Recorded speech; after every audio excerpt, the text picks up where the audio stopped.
Well, good morning. My name's Evan Feinberg, and I'm the Executive Director of Stand Together. And before I tell you more about what Stand Together does and what we're all about, I want to start by telling you about two of our heroes at Stand Together, two of my personal heroes.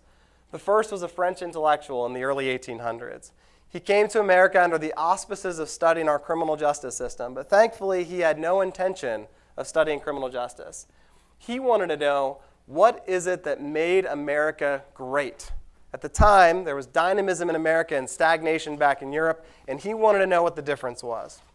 So he gets to Washington, D.C., expecting to find better leaders in America.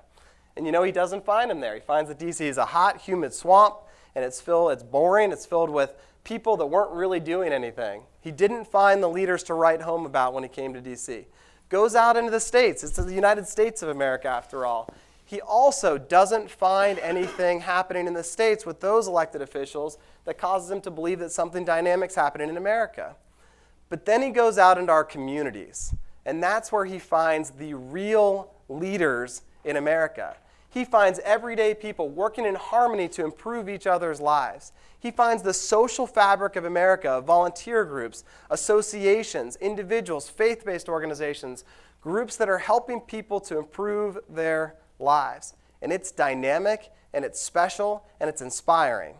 What Alexis de Tocqueville, the philosopher who wrote Democracy in America, one of the most famous works in American history, what Alexis de Tocqueville said is that as soon as several of the inhabitants of the United States conceive of a sentiment or an idea that they want to produce in the world, they seek each other out.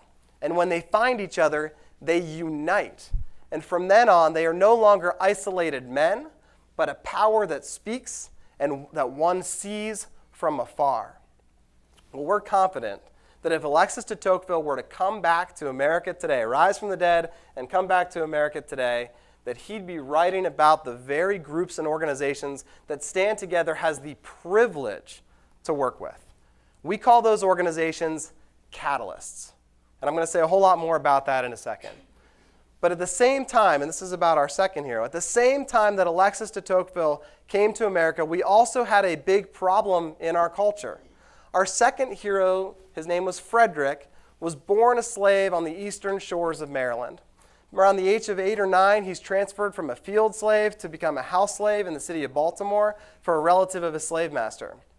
The wife of the slave master, not knowing any better, begins to educate him alongside her own children. A big argument, a fight erupts in the household. And Frederick Douglass hears every last word of that argument because the husband grabs his wife and says, "What are you doing? If you educate him, he will be forever unfit for the duties of a slave." At that very moment, Frederick Douglass realized that it wasn't just the evil institution of slavery holding him back. It wasn't just the coercive nature of the people that were enslaving him. It was his own ignorance that didn't allow him to rise up and overcome those circumstances. So Frederick Douglass dedicated himself to learning, to teaching himself to read and to write.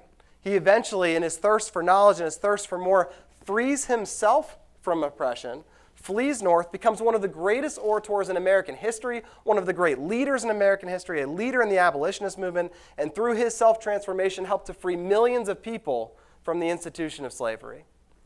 Frederick Douglass is an inspiration to us that Stand Together. Alexis de Tocqueville inspires us to think about what's great about America. So why do I tell their stories? It's because at Stand Together, we believe that transformed lives are a catalyst for social change. We believe that organizations who can help people to transform their lives are catalysts for social change. And we believe that fundamentally, every single individual has unique gifts and talents, unique skills to contribute to others, and they have nearly unlimited potential to do so. And if we can help them to tap into those unique gifts and talents and contribute to others, we can help them to lift themselves up and be an example to transform the lives of many more. We want to find millions of Frederick Douglasses, people who, despite their circumstances, no matter how difficult, can lift themselves up and improve the lives of millions more. And honestly, we believe we have the strategy to do exactly that. We find organizations, many of them that are in this room today, that serve as catalysts for social change. We network them together. We help them with organizational development, how to approach their work in a more business-like fashion.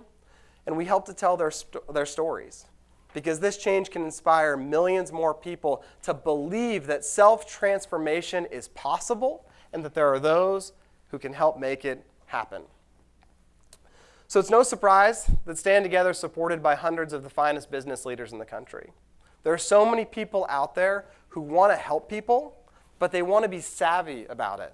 You see, Stand Together isn't like just any old charity. We're not just funding programs left and right. We aren't like a foundation that's just getting grant proposals, requests for proposals, and sending out grant checks.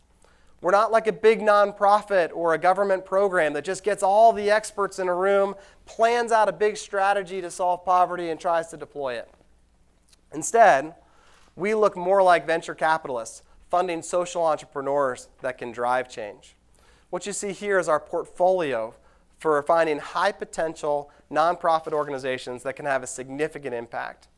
It's broken down by the key areas of poverty, the 5 interconnected pathways of poverty that we work on: chronic unemployment, debt, addiction and trauma, family breakdown and at-risk youth, and educational failure.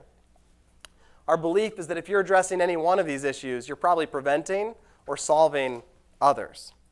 And if you're having any success, you can make a really big difference in people's lives. So we fund social entrepreneurs that are having particular success at solving even an aspect of these problems. And so where do we start once we find them? We start with our flagship program, our Catalyst program.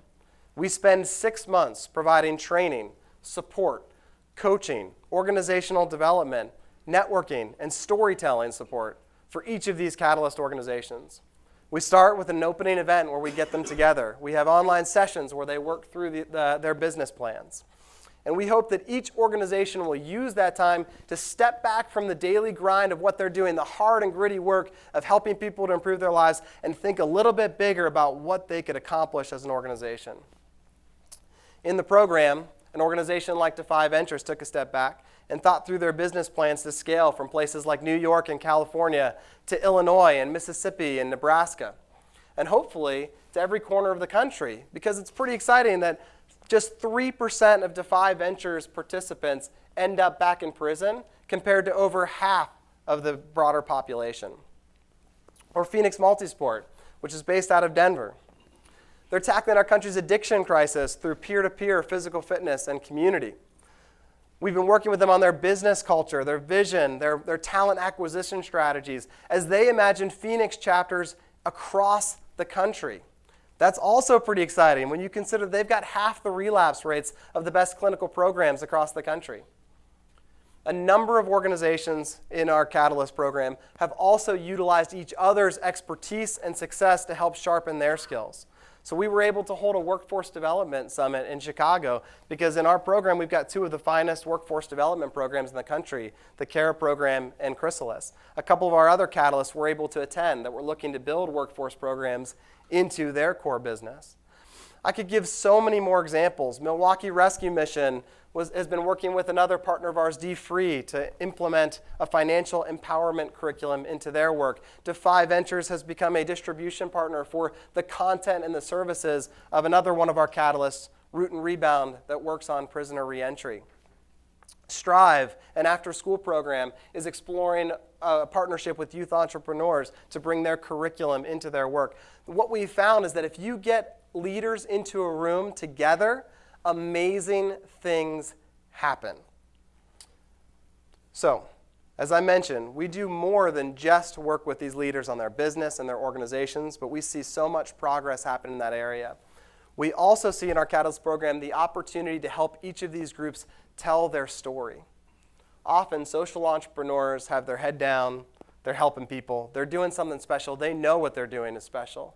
But it's not always easy to tell the world that what they're doing is different and inspiring. So we try to help by helping each of these organizations to tell their story, and one of the products is a compelling mini documentary about their work that we're currently producing for each one of our Catalyst organizations. I've gotten to be involved in the production of these products, and along the way I've gotten to hear the stories directly, and I've shed many tears hearing these stories and watching these stories firsthand. When you think about Larry, who was living under a bridge and has now found meaningful work through Kara, it's pretty inspiring. When you hear Rich's story, who was sleeping in warehouses or wherever he could, separated from his family, reunited with his family because of Phoenix Multisport, you begin to be filled with hope. When you hear the story of Gregory Bonds, who went from a drug dealer to prison to a successful business owner and entrepreneur, you begin to understand that change is possible. And if you're anything like me, you will watch each of these stories as we release them, and you will be crying too. But importantly, you will be filled with a remarkable amount of hope. A remarkable amount of hope about what's possible in our country. And what's even more exciting is that at Stand Together, we're just getting started. We're finding more catalysts. We're helping them to grow their efforts. We're replicating what's working from city to city. And we're beginning to imagine the scale that we can reach. Already, we estimate that Stand Together's Catalyst organizations are helping nearly 1 million people to improve their lives. Within just a few short years, we believe that number could be as many as 5 million people. And we're not talking about short-term handouts or short-term help. We're talking about get back on your feet, long-term sustainable transformation in people's lives. And that type of success is contagious. That type of success can change our culture. What if just one of the individuals in these programs is the next Frederick Douglass? What if there are a few of them? What if there are millions of them?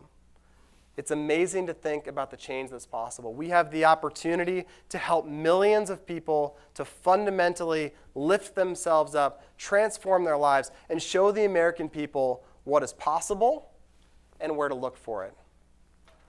That type of social change is possible if we stand up and stand together. Thank you.